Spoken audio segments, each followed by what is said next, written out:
Day 12 of kids lunch box ரெசிபியில் இன்றைக்கி பாப்பாங்களுக்கு சூப்பரான கீ பன்னீர் ரைஸ் தாங்க பண்ணியிருந்தேன். வாங்க எப்படி பண்ணலான்னு பார்க்கலாம். அதுக்கு ஒரு பாத்திரத்தில் 3 டேபிள் ஸ்பூன் அளவுக்கு கீ ஆட் பண்ணி, தேனி ஸ்பைசஸ் கூடவே 1/2 டேபிள் ஸ்பூன் அளவுக்கு சீரகம் ஆட் பண்ணி, அது கூடவே நான் இன்றைக்கி ஒரு மீடியம் சைஸ் வெங்காயம் ஆட் பண்ணியிருக்கேன். 4-5 பச்சை மிளகாவை கீனி ஆட் பண்ணி, இந்த வெங்காயத்தை நல்லா கண்ணாடி பதம் வர வரைக்கும் நல்லா சாட்டே பண்ணிக்கோங்க. இது கூடவே தேவையான உப்பு சேர்த்து நல்லா வதக்கிட்டு, இது கூடவே நான் இன்றைக்கி 1 டேபிள் ஸ்பூன் அளவுக்கு இஞ்சி பூண்டு பேஸ்ட் சேர்த்துருக்கேன். இதையும் ஆட் பண்ணி வதக்கிக்கோங்க.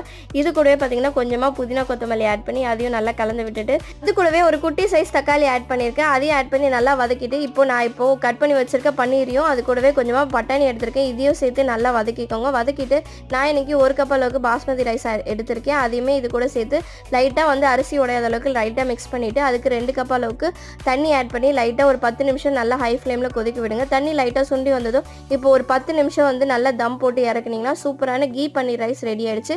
இது பாப்பாங்களுக்கு அது லஞ்ச் பேக் பண்ணி அது கூட சிப்ஸ் வச்சு கொடுத்தாச்சு. நாளைக்கு ஒரு ஷார்ட்ஸில் பார்ப்போம். பாய்.